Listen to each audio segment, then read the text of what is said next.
Bienvenidos al Desarrollador, un programa hecho para informarte sobre todos los cambios, movimientos y las últimas novedades del mercado inmobiliario y el real estate. Así comienza el programa de hoy.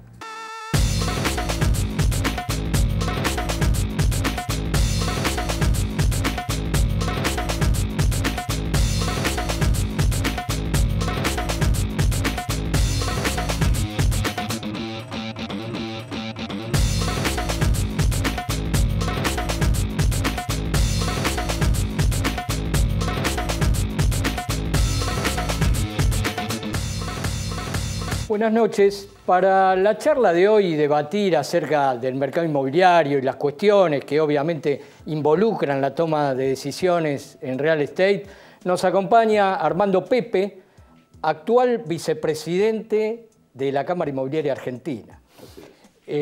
Agustín Datelis, que es economista en la Gran Macro. ¿Qué tal? Bienvenido, Agustín. Gracias por y también Germán Gómez Picasso, de Reporte Inmobiliario. Ya lo integramos directamente acá de entrada al debate. Buenas noches, José. ¿Qué tal?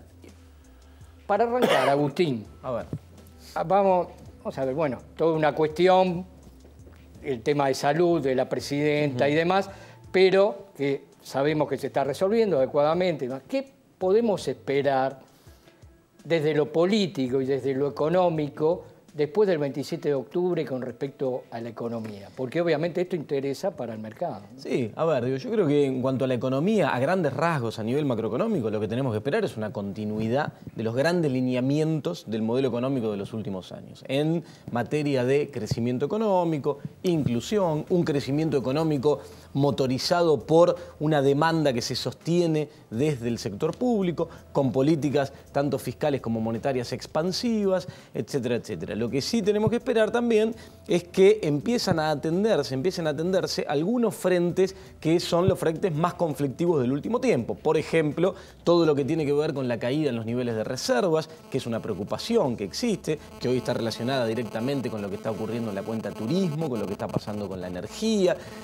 atender la cuestión cambiaria, en definitiva, todo lo que apunta a lo que en economía denominamos la restricción externa, que es uno de los grandes problemas que hoy tiene la macroeconomía. Esta cuestión de hacerse de los dólares necesarios para seguir pudiendo financiar el proceso de crecimiento, las importaciones necesarias, etcétera, etcétera. O sea, que en función de eso, digamos, no se puede esperar que haya flexibilizaciones en el tema de las restricciones cambiarias, tal vez No, por el contrario. Por el momento no, tampoco creo que por el contrario. Por el momento no, digo, a ver, si uno mira lo que está pasando con la cuenta turismo, puede decir, bueno, quizá haya algún aumento de la alícuota por los gastos en el exterior. Puede ser que haya un aumento por ese lado, porque uno ve que hoy el déficit en términos turísticos es bastante fuerte y eso está afectando las reservas. Pero las restricciones cambiarias en términos de la prohibición, por ejemplo, de compra de divisas para atesoramiento, eso se va a seguir manteniendo por el momento. Habrá que ver más adelante. Digo, estas son medidas que siempre es importante aclarar y siempre lo hago, no son permanentes, son transitorias. Uno no puede esperar que este tipo de restricciones se vayan a mantener a lo largo de la vida para siempre. Pero tampoco es este el momento de levantar ese tipo de restricciones. Hoy hay que atender esa cuestión y lo que sí hay que empezar a hacer, y me parece que en los próximos meses vamos a empezar a ver más fuertemente, es estimular los instrumentos, la creación de instrumentos de ahorro en pesos. Y me parece que ahí la clave es cómo empiece a funcionar de acá en adelante el nuevo mercado de capitales en Argentina, que es toda una novedad, porque la ley que se había aprobado el año pasado en el Congreso, se terminó de reglamentar ahora, y entonces ahora empieza a funcionar ese mercado federalizado, integrado, con nuevas regulaciones, etcétera, etcétera, y con la idea de crear instrumentos de ahorro en pesos para fomentar diferentes inversiones. Concretamente sobre eso después te voy a preguntar con respecto a algunas ideas que hubo en danza, que se habló para instrumentar para el mercado inmobiliario. Pero lo quiero introducir a Armando con respecto a un tema que tiene que ver obviamente con el cepo cambiario, moneda y demás. Y te quiero leer un mail que me llegó el otro día, ¿no? Que dice: para nuestros clientes aceptamos pesos, cedines, dólares, rupias, piastras, alhajas, autos y contraofertas entre razonables y locas. ¿Esto qué demuestra? ¿Está tan mal el sector o...? Sí, conozco el aviso, ha salido publicado en los diarios de Tirada Nacional también. Son unos desarrolladores que están en forma muy agresiva tratando de completar el cupo de inversores para poder lanzar los edificios. Yo diría que no está tan de remate la cosa, porque o sea, no se puede hay que tomarlo un poco en generalizar, broma eso, ¿no es cierto? Porque claro. si van con piastras o con, no sé, alhajas, decían cualquiera. Claro, pero uno lee esto y dice, bueno, wow. Sí, de cualquier manera no me parece serio el encabezamiento del aviso. Pero, como decía el señor, todo va a seguir igual para profundizar el modelo de los últimos años. El modelo cambió a partir del 1 de noviembre del 2011, aunque la señora presidenta dice que no hay cepo cambiario. El cepo cambiario existe, pues si salimos de acá y queremos ir a comprar dólares, nadie nos va a vender dólares en ningún lado al cambio oficial. Habrá que ir al mercado ilegal, a las cuevas, a los arbolitos, a lo que se diga. Entonces, el sector inmobiliario está totalmente paralizado y cayendo desde noviembre del 2011. Nosotros, José, sabés bien que le pusimos fichas, no solamente desde la Cámara, sino a nivel personal, al CEDIN, porque dijimos, si el CEDIN funciona, necesitamos que funcione con desesperación para ver si podemos vender propiedades con ese aparato. Lamentablemente, ese producto no tuvo la confianza del público en las políticas económicas para poner la plata en el CEDIN. De entrada, había fantasía que van a venir los Lázaro con los bolsos, todo van a... No pasó nada de que iba a eso. haber, claro, un volumen, se apostó mucho. Se apostó mucho. Pero hubo una sobreestimación, digamos, desde el sector, de entrada con respecto a eso. José, en un seminario en el cual compartimos, vos nos dabas un informe de reporte que necesitábamos 2.400 millones de dólares en capital solamente para igualar al 2012. Sabíamos que no íbamos a llegar a esa cifra, pero decir, bueno, hubo 1.000 millones de dólares que se exteriorizaron, no fue así, fueron 335 millones de dólares en CEDIN, el resto fue en el otro bono de reactivación energética y demás, y se hicieron escrituras por 85 millones de dólares. Ahora se prorrogó lo que nosotros seguimos transmitiendo desde el sector al público, aquel que tenía miedo de ir a poner los dólares en el banco, porque a mí hay gente que ha venido a mi empresa a consultarme, me dice, explíqueme, Pepe, cómo funciona. Mire, esto es así, usted elige el departamento, llegamos al precio, usted va con sus dólares, lo pone en el banco. ¿Mis dólares en el banco? No, ni loco. Digo, entonces no puede comprar CEDIN. Entonces, la operatoria funcionó perfecto, excepcional en el Banco Nación. Ha habido casos de gente que depositó a las 10 de la mañana los dólares, hizo validar su CEDIN el mismo día y a las 3 de la tarde o 2 de la tarde estuvo escriturando y el vendedor se llevó los dólares billetes. O sea, la operatoria funcionó.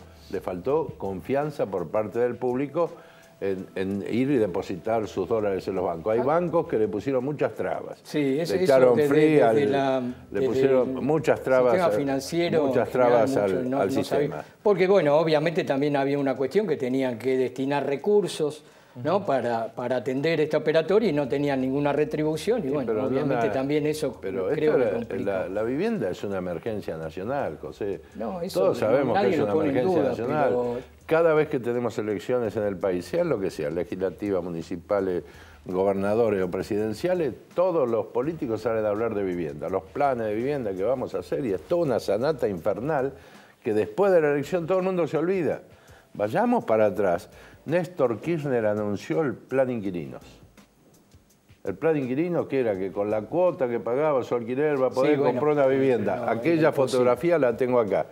La primera dama, como le gustaba que le digan a la señora, a la actual presidenta de la Nación, estaba ella, estaba Martín Redrado, estaba Moreno y Echegaray. Y hicieron el anuncio del plan inquilinos. Y realmente fue un desastre, hubo solamente 35 operaciones que se hicieron con el crédito plan inquilino. Lo que pasa es que era difícil, obviamente, de empalmar por una cuestión de tasa el alquiler con respecto a todo. Eso era lógico. Agustín, concretamente, el CEDIN, ¿no fue también un paso atrás en la especificación que se había planteado a partir de las restricciones cambiarias? No, yo creo que la idea de avanzar hacia una especificación de la economía en el sentido de pensar a la economía en pesos, estimular el ahorro en pesos, está planteada y claramente se va por ese camino. El CEDIN, así como el BADE, fue la creación de dos instrumentos que apuntaron a un tema muy específico, que fue decir, bueno, los argentinos tenemos una cantidad de ahorros muy fuerte en el exterior, producto de un comportamiento de muchos años, ¿sí? Primero se frenó la fuga de capitales a través de ciertas restricciones a las transferencias de utilidades o en el mercado cambiario y ahora dice crearon estos dos instrumentos con el objetivo de tentar a estos capitales e ingresar algo para estimular estos dos sectores, la energía y la construcción, que eran dos sectores que venían por algunas cuestiones específicas cada uno, pero venían, la verdad, que sufriendo una caída el último tiempo. Ahora, es importante destacar en esta cuestión de que los objetivos fueron bastante por debajo de lo que uno podía pretender o que uno quisiera que hubiesen sido más altos. Primero, una cosa que me parece importante aclarar: si acá ingresó menos capital que el que se esperaba, esto implica que el efecto dinamizador sobre el sector es menor y si hubieran entrado más capitales hubiese sido mayor. Pero es importante aclarar que no hay ningún tipo de efecto negativo sobre la economía ni sobre las variables macroeconómicas a partir de que ingresen menos capitales. Pero un tema que es importante, y retomo lo que decía Armando recién, que es cierto, a mí me gusta hablar de economía y entender el tema de los procesos decisorios y el rol que cada uno juega, porque el funcionamiento de la macroeconomía, ¿sí?, tiene que ver con la dinámica de todos los actores que forman parte de esto.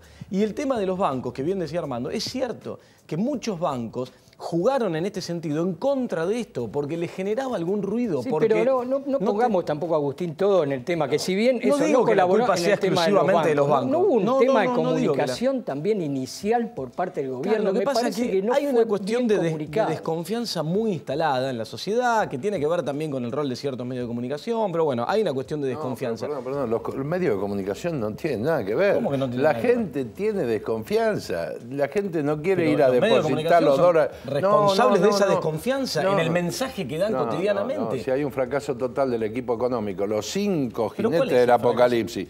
Moreno ha fracasado en todo lo que hizo. Pero, Kicillof Armando, ¿cuál es el no fracaso sabe ni de- dónde está parado. El ministro de Economía, Pero eso es una Lorenzino, Pero mira, Armando, la espera, sociedad disculpa, lo vamos a dice. hablar no de nombres, de resultados, de números. La economía crece en un contexto, olvidémonos de los datos del INDEC, para no entrar en esa discusión. Fondo Monetario salió a decir que la economía argentina este año crece 3,5%. Banco Mundial, 4%. El promedio para Latinoamérica que ellos proyectan, 2,5, 2,7. O sea, en todos los casos, para los organismos internacionales, Argentina crece más que el resto de la región. Tenemos una economía donde se empiezan a atender las cuestiones que tienen que ver con esto que hablaba antes de la restricción externa, la caída de reservas, etc. Ayer se anuncia que se acuerda con el Banco Mundial un crédito por 3.000 millones de dólares, en un contexto adverso mundial donde las economías entran en recesión, donde las economías crecen. Yo no creo que haya un fracaso del modelo económico, para nada. Me parece que estamos en una etapa del ciclo más delicada donde hay que atender algunas cuestiones como esto que decía recién, lo externo, lo monetario, las caídas de las reservas, algunas cuestiones en lo fiscal también, que se van a ir viendo. Pero me parece que el modelo económico sigue demostrando éxito. La Pero con economía el tema de la comunicación puntual de ese producto, me parece que ahí sí se falló, porque, digamos, cuando alguien quiere generar la confianza en un nuevo instrumento, no tiene que dejar lugar a dudas, o sea, cómo va a ser, en qué momento, de qué manera. Me parece que hubo en una el transmisión. anuncio realmente dejaron más incógnitas. Disculpame, cortito nomás, digo, yo creo que hubo mucha comunicación con esto. Lo que pasa es que es un instrumento financiero. Argentina tiene un tema cultural con lo relacionado al mercado de capitales, lo financiero, que estamos muy por detrás de otros países, ni que hablar de los desarrollados, Sí, no, de otros luego. países de la región, donde la gente tiene desconocimiento y desconfianza a priori de este tipo de instrumentos. No los conoce, le cuesta acercarse a este tipo de instrumentos. Entonces, el esfuerzo es mucho más fuerte de transmitir cómo son estas cuestiones. Pero me parece que se hizo una comunicación no muy es el instrumento. La desconfianza está en el 2002, el Estado nos robó los ahorros en dólares que teníamos los tiene argentinos. que ver también con esas cosas. Entonces, la gente tiene la desconfianza, no en el instrumento, pues ni sabían lo que era el CEDIN. Incluso nosotros, desde el sector, la Cámara Inmobiliaria Argentina, el Colegio de Corredores de Buenos Aires, Colegio de Escribano Capital, Colegio de Escribano Provincia y 18 colegios de escribanos sacamos una página en los 2 diarios de tirada nacional diciendo el CEDIN es efectivo. Nosotros del sector privado pusimos la moneda para sacar un aviso porque necesitábamos que funcionara, pero la gente a lo que tiene desconfianza y no tiene nada que ver los medios, vieron el corralito del 2012 en ir a poner sus dólares en el banco y que después le vayan a devolver los dólares de billete. Eso tiene desconfianza, por eso decimos, señores, en Banco Nación la operatoria funcionó perfecta. Si quiere comprar con CEDIN, vaya primero, elija su propiedad, vaya a la inmobiliaria, después vaya a Banco Nación, deposite los dólares, va a poder comprar sin ningún problema. Pero tenemos que darle esa tranquilidad. Y vuelvo a insistir, los 5 jinetes del apocalipsis, para mí, y para mucha gente de la sociedad, son 5 personas que fracasaron en su lugar donde están de gestión, porque incluso cuando la señora Marcó del Pont tomó la presidencia del Banco Central había 53.000 millones de dólares. Hoy dicen que hay 37.000, de los cuales no sabemos cuánto hay en papelito y cuánto hay en billete verde con la cara de Benjamín guardado que mido el éxito del modelo económico a partir de la evolución de las variables, digo, ¿no? Más allá de apreciaciones personales, de quién sí, quién no. Me parece que las variables hoy están demostrando éxito en materia de lo que vengo diciendo, en materia de crecimiento, etcétera, etcétera. Y desde el punto de vista de lo que comentás, que tiene que ver con las reservas, que son, lo dije desde que empezamos, los problemas que enfrenta la economía en este momento, se empieza a trabajar sobre los factores que están por detrás de eso. Hoy es cierto que había 50 y pico de mil de reservas, es cierto que hay 37 y pico de mil, es cierto que en el medio Argentina bajó su nivel de endeudamiento porque parte de esas reservas se utilizan para pagar deuda, que también se importa combustible, que es necesario para el proceso de crecimiento. Digo, si una economía que crece sostenidamente demanda más combustible. También es cierto que tenemos una industria muy dependiente de las importaciones, entonces cuando la economía crece y genera empleo, y etcétera, etcétera, eso implica importar más y salen dólares por ese canal. Entonces digo, en el medio de ese contexto se dio esta caída. Ahora, ¿estamos en un nivel crítico de reservas? No, para nada. Lo que sí tenemos que empezar a atender las causas que están por detrás, porque si uno dejara esta dinámica, seguir así este comportamiento a lo largo del tiempo, ahí sí podríamos ir a una situación complicada. Pero me parece que se identifican las causas que están por detrás y se empieza a trabajar en ellas. Muestra de esto es el acuerdo de ayer con el Banco Mundial, por ejemplo, y este ingreso. Muestra es las medidas que se hacen con... La tasa es tasas muy convenientes, no tengo el número ahora, pero son tasas convenientes porque estos organismos internacionales dan crédito específico para salud, educación y otras cosas. Germán, recordanos un poco las cifras del sector, recordanos en qué situación estábamos, cómo fueron las escrituraciones, sí, bueno, para darle un marco de ver dónde estamos parados, qué pasó con el CEDIN, si reactivó o no reactivó, sí, números concretos. Con respecto al CEDIN, yo creo que otro elemento, siempre hablamos de precios, ¿no? De precios inmobiliarios, de valores. Yo creo que otro de los factores también que no jugaron a favor de la operatoria de CEDIN es la percepción de la gente a que los precios están caros, de que los valores inmobiliarios están caros. Entonces creo que eso también, de alguna forma, retrajo a cierta clase de demanda.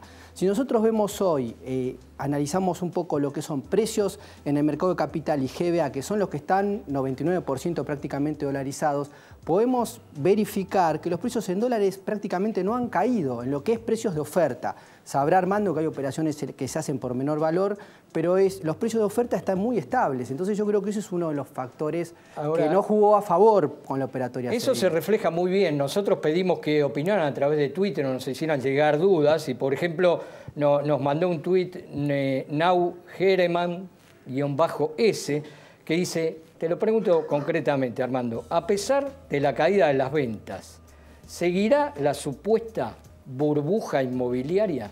Me refiero a valores muy altos. Esto es la percepción de parte de la gente. Primero, nunca hubo burbuja inmobiliaria en la Argentina, pues las burbujas se generan a partir del crédito y en los últimos 10 años el crédito participó en un 5% del total de las operaciones que se hicieron en todo el país. Los valores de las propiedades no están altos. Está la ley, que es la que fija los valores, que es la ley de oferta y demanda. O sea, un propietario que compró un departamento desde el Pozo y que fue poniendo dólares todos los meses para construir eso, llegó a la finalización del edificio y si él puso 100.000 dólares más la carga de inflación y demás y quiere 120.000, lo deja ahí, tiene un plazo fijo colocado en ladrillos que sabe que nunca lo va a defraudar. Si viene alguien que le paga esa plata, lo va a vender. Pero también se dan casos de, como decías en el aviso inicial, José, ofertas locas también. Vienen compradores con ofertas locas, que ven un departamento en 100.000 dólares y ofrecen 60. Siempre le pregunto, ¿y el saldo cómo lo pagan? Hay que acercar a las partes. Lo máxima contraoferta que algunos colegas han logrado manejar es un 18, un 20%. En nuestra empresa y lo que vemos en la Cámara Inmobiliaria Argentina, el promedio de las operaciones están entre un 8 y un 10% la quita que el propietario accede, porque además está el otro problema. El propietario recibe a alguien que viene a comprar y que tiene los dólares blancos, porque los tiene, pues los compró oficialmente en su momento y todo. Entonces él tiene un departamento, vengo y le doy los dólares. Y él me dice, no, pará, ¿y qué hago con los dólares? Claro, esto es una cuestión. Recibí los dólares, pero si los recibo los tengo que vender a 5,20. Flaco, pusiste en venta el departamento en 100.000 dólares, acá te ponen los 100.000 dólares, escrituramos, los guardás, los tenés, los declarás. te lo gastás, te lo comés, hacés lo que quieras. Bueno, lo retomamos después, Agustín. Te voy a preguntar a vos, si hay burbuja, ¿qué pensás desde el punto de vista de la economía, la percepción? Después del bloque, ¿sí? Volvemos después de un corte muy, muy breve.